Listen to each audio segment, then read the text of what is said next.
इस्लाम की तालीम नहीं है ये कि जाओ और किसी नदी में जाके डुबकी लगाओ तुम्हारे पाप धुल जाएंगे। माफ कीजिएगा, ये इस्लाम की तालीम है। इस्लाम में आपको कपड़ा पहनने का हुक्म दिया गया है। नंगा रहना पागलपन की अलामत है। इस्लाम में नंगा रहने को इबादत करार नहीं दिया गया। कभी आपने गौर किया दुनिया के दूसरे मज़ाहिब में कोई नंगा है और नंगा रहने को वो अपने लिए इज्जत समझ रहा है। नंगा इंसान है, मर्द नंगा है, शर्मगा नजर आ रही है, औरतें आकर के हाथ जोड़ रही हैं, सजदा कर रही हैं उसके आगे।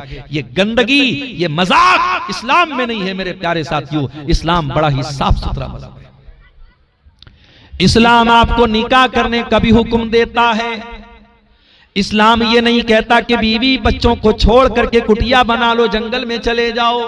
ये ढोंग है, ये पाखंड है, ये नाटकबाजी है। इस्लाम इससे बरी है। इस्लाम ये कहता है कि निकाह भी करो, बीवी का भी हक अदा करो, बच्चों का भी हक अदा करो और अल्लाह का भी हक अदा करो।